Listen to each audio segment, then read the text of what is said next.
we wrote each other's intros, and we haven't looked at them until this moment. Right. So All we're right. going to read them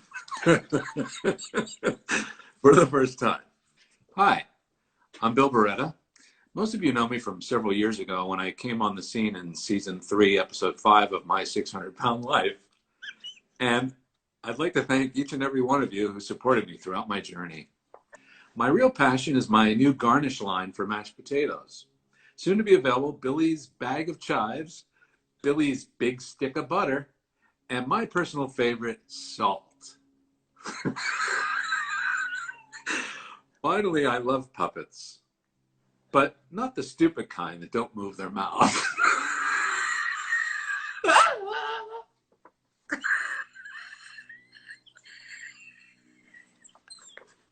Hi, I'm Gene Barretta. You may recognize me from my brief but pivotal childhood roles on the hit detective series Mannix as Kid Number 2 and from Kojak as Teen Guy with Hair. Yes, police crime dramas were clearly my forte, but as so many of us who get caught up in that typecasting wheel of destruction, I found myself with deep disdain for the arts, and so at the age of 12, I finally hit my bottom, turning to my drug of choice, drawing. And that's what makes me the most famous artist that ever lived. Even more than those other ones that people think are more famous than me, but they're not. In closing, I would like to say to you this question. Yeah. Why am I really so amazing and famous? Well, all I have to say is thank God for my brother who is, and I'm not kidding when I say this because I don't lie, an angel from heaven. He should be made a saint. Look at him. Look at that aura. He glows. So with that, I'd like to open it up to any additional questions you might have about my salacious times at Studio 54 and my brief, loving, but tumultuous relationship with Telly Savalas. So now that you know who we are, now you have a sense of who we are and where we come from. I'm going to draw a character, and Billy's going to make a voice for him. Let's see what Gene's doing here. He's got a cleft chin. Oh, yeah, there he is. 14 divided by 4. If you take the circumference of a Nissan Sentra, oh no, now he's got teeth, so he's got to be a little bit more like this. There he is. It's Al Spindle. What was it like singing with Tony Bennett? Woohoo! Well, I'll tell you, it was a dream. Because as a kid, my father used to listen to Frank Sinatra and Tony Bennett in the car all the time. And so I grew up on that stuff, and I just loved Tony Bennett. Of course, he's amazing. And so when he was on Muppets Tonight, it was a dream come true for me. Tell him about like, hey, that's pretty good. You sing pretty good. And he even sketched some of your characters, didn't he? So he was in his trailer, and he had a little TV in his trailer so he could watch what was going on the stage. And he really just got a kick out of Johnny and Sal, and he loved Clifford. And so on his downtime while he was waiting to shoot, he drew sketches of Johnny and Sal and Clifford. He asked us all to sign it for him. And we said, what? What? Oh, okay. Really? He's like, yeah, would you mind signing this for me? I appreciate it. And so we all signed it. And then years later, I went to see him in concert, and I went backstage afterwards, and because we remained friends, which it's amazing to me just to be able to say that I got to know Tony. And he invited us backstage, and he had his sketchbook, and he said, "You remember this?" And it was still in there. And Wow. he gave it to me. And I didn't ask him to sign it. I thought I didn't even think of it, you know. And so last year, I realized it wasn't signed, and I asked his son if he could get it to him to sign it, and he did.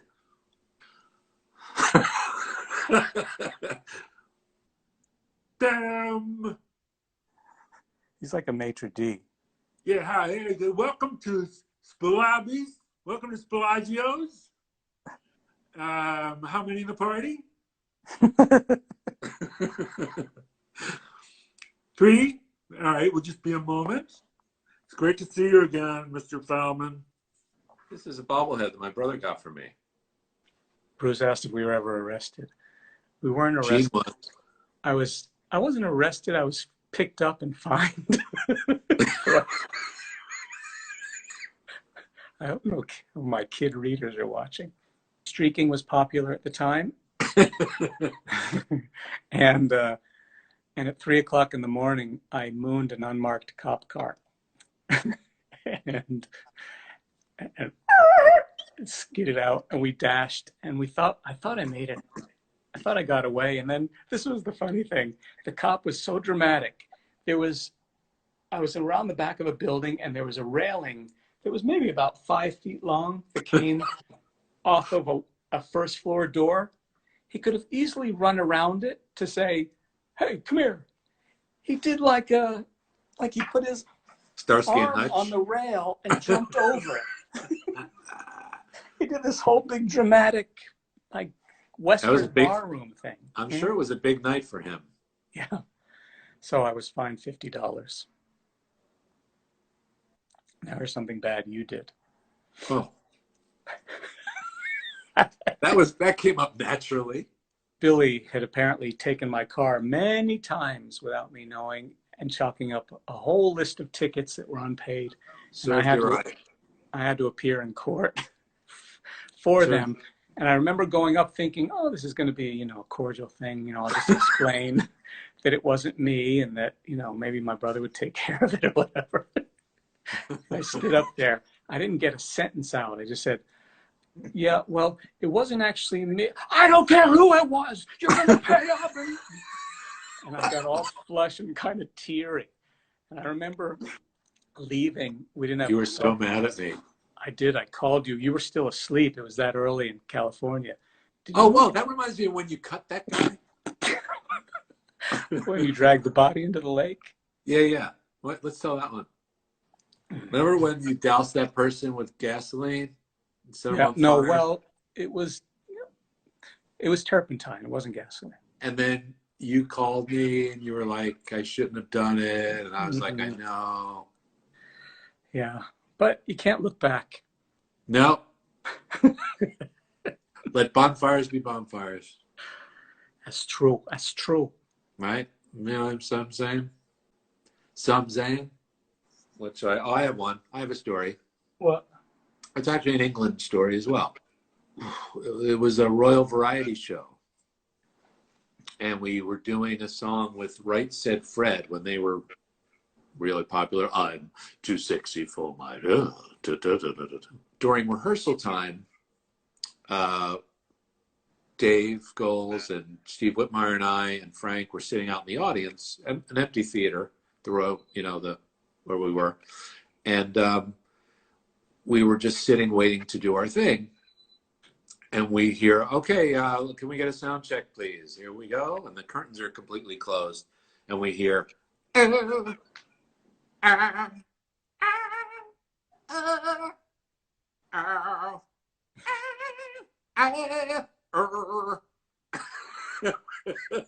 all looking at each other like, what the heck? Oh.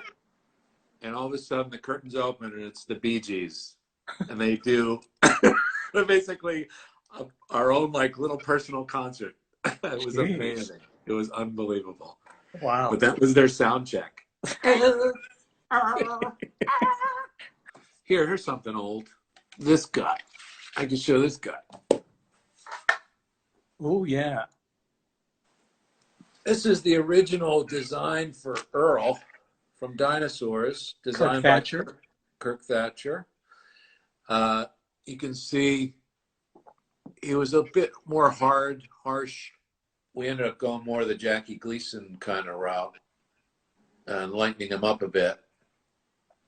But yeah, this is from back then. This was the design of him and the thing that I've had this guy is 30 years old, I just realized. It's I just don't so know. We're weird. just like talking out loud, like the name of the show. Just to And like, where did that come from? oh, the name "Talking Out Loud" was our grandfather was filled with great phrases. He meant thinking out loud, but he would say, "I'm just talking out loud here." Yeah, as if you have a choice.